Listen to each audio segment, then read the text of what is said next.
Numa sociedade pós-moderna como a nossa, é quase impensado falar acerca de uma religião correta ou muito menos de uma religião verdadeira. Somos eternos escravos do pluralismo e ai de nós se nos manifestarmos contra a certeza de que não há certezas. Nossa tarefa deve ser a de sempre repetir o mantra de que é impossível escolher o caminho correto e tudo mais irá bem. Felizmente, tal teatro social não é possível ao cristão.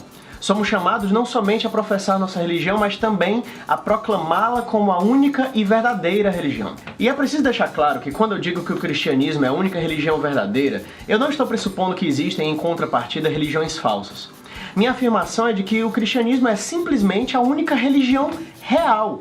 E de que as outras são simples variações maiores ou menores de misticismo e superstição que agem de forma parasitária a toda a verdade de Deus revelada ao homem na criação.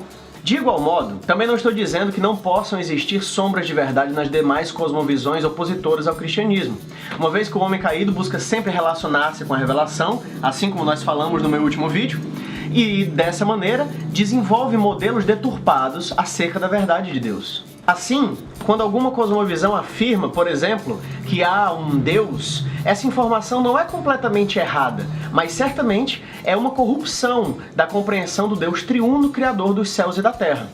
Um não cristão certamente irá considerar nossos pressupostos aqui altos demais. Porque não estamos só afirmando que existe uma única e exclusiva religião verdadeira. Afirmamos que esta religião é o cristianismo e que todas as demais expressões de religiosidade são sempre parasitárias à revelação do Deus bíblico. Mas essa exclusividade é, na verdade, fundamento essencial da fé cristã, pois ela, por origem e essência, tem a missão de conhecer e anunciar o Deus verdadeiro, o único Salvador, visto que, como disse Pedro em Atos 4:12, não há salvação em nenhum outro, porque abaixo do céu não existe outro nome dado aos homens pelo qual importa que sejamos salvos. A pergunta é: esses pressupostos cristãos são mesmo defensáveis? Deixe-me, portanto, apresentar-lhes um caminho tríplice pelos quais poderemos alicerçar esses pressupostos. Em primeiro lugar, o cristianismo é verdade histórica. Ele é a vitória da verdade sobre o mito. Ele é a manifestação religiosa diretamente na história, com seus agentes denominados e identificados na forma de testemunhas vivas, que anunciam os ensinos de Deus. São homens que morrem pelos seus testemunhos, convictos que viram aquilo que testificam e que têm a plena certeza daquilo que pregam, pois ninguém morre em perseguição por uma mentira ou uma invenção. É a encarnação do próprio Deus em forma de homem, com data, local, começo, meio e fim. O cristianismo não se esconde por detrás de omissões, não remete a fatos mitológicos. A religião cristã se baseia na história de tal modo que o próprio apóstolo Paulo, em 1 Coríntios 15:6, confirma a ressurreição de Cristo dizendo que mais de 500 pessoas o viram ressurreto.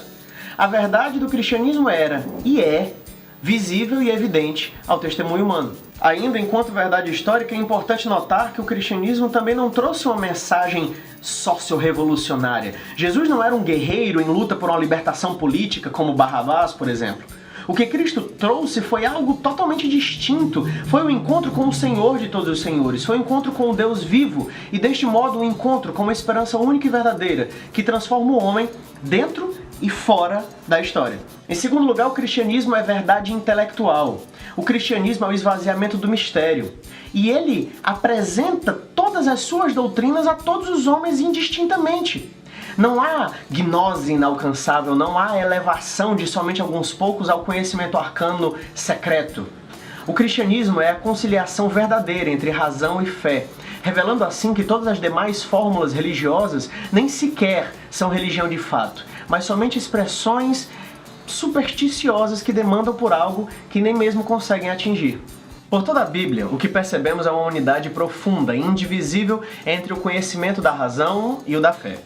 O mundo e o que nele acontece, assim como a história e as diversas vicissitudes humanas, são realidades observadas, analisadas e julgadas com os meios próprios da razão. Não de uma razão autônoma, mas de uma razão santificada e redimida pelo agir de Deus. De forma que não é possível conhecer profundamente o mundo e o que nele há, sem, ao mesmo tempo, professar a fé no Deus único e verdadeiro. No cristianismo, razão e fé não podem ser separadas, de modo que fazê-lo ocasiona ao homem a perda da possibilidade de conhecer de modo adequado a si mesmo, ao mundo e até mesmo a Deus. Assim, não há motivo para concorrência entre razão e fé. Uma implica na outra, de modo que foi justamente a fé cristã que influenciou o desenvolvimento científico, por informar aos homens que o intelecto humano era e é adequado a conhecer da criação divina, uma vez que somos feitos à sua imagem e semelhança. Assim, já aponta o livro de Provérbios, quando diz que a glória de Deus é encobrir as coisas, mas a glória dos reis é investigá-las. Em terceiro e último lugar, o cristianismo é verdade espiritual. Ao mesmo tempo em que o cristianismo declara que todas as demais religiões nem sequer o são, ele também realiza o cumprimento do desejo religioso da natureza humana. De modo que, mesmo aqueles que adoravam a qualquer outro Deus, percebem que não possuíam nem Deus e nem esperança, como afirma Paulo categoricamente em Efésios 2:12. No cristianismo, o futuro é certo como uma realidade positiva, de modo que o anúncio da mensagem da cruz não é apenas uma comunicação informativa, mas sim o transportar de uma mensagem que modifica todo aquele que é regenerado através dela. E aqueles que estavam sem esperança entendem o que significa ter esperança. A fé cristã, portanto, não é somente uma inclinação ou um desejo pessoal para uma realidade escatológica que há de vir, mas que está ainda totalmente ausente. Pelo contrário, ela nos dá agora algo de uma realidade esperada, a relação com Deus Pai através do Espírito Santo, mediante a revelação do seu Filho Jesus Cristo, Deus manifestado entre os homens. A conclusão desses três tópicos é que no cristianismo, o vínculo da religião com a metafísica e o vínculo da religião com a história se harmonizam. A partir de então, a metafísica e a história, elas mesmas, passam a construir a apologia do cristianismo como a religião verdadeira. Com o cristianismo, a razão e a fé se encontram em harmonia e esse encontro construiu o Ocidente, renovou a cultura e transformou os povos. Só no seio do cristianismo, quando fé e razão se encontram, é que pode-se buscar com seriedade uma resposta às perguntas últimas, como quem somos, de onde viemos, para onde vamos, qual o nosso propósito. Ao final desses argumentos, você pode até não concordar comigo, mas você necessariamente precisa fazer uma pergunta sincera a si mesmo. E se isso tudo for verdade? Minha resposta seria, e é, a mesma de Paulo, como já citei há pouco. Vá e pergunte àqueles que testemunham o Deus vivo.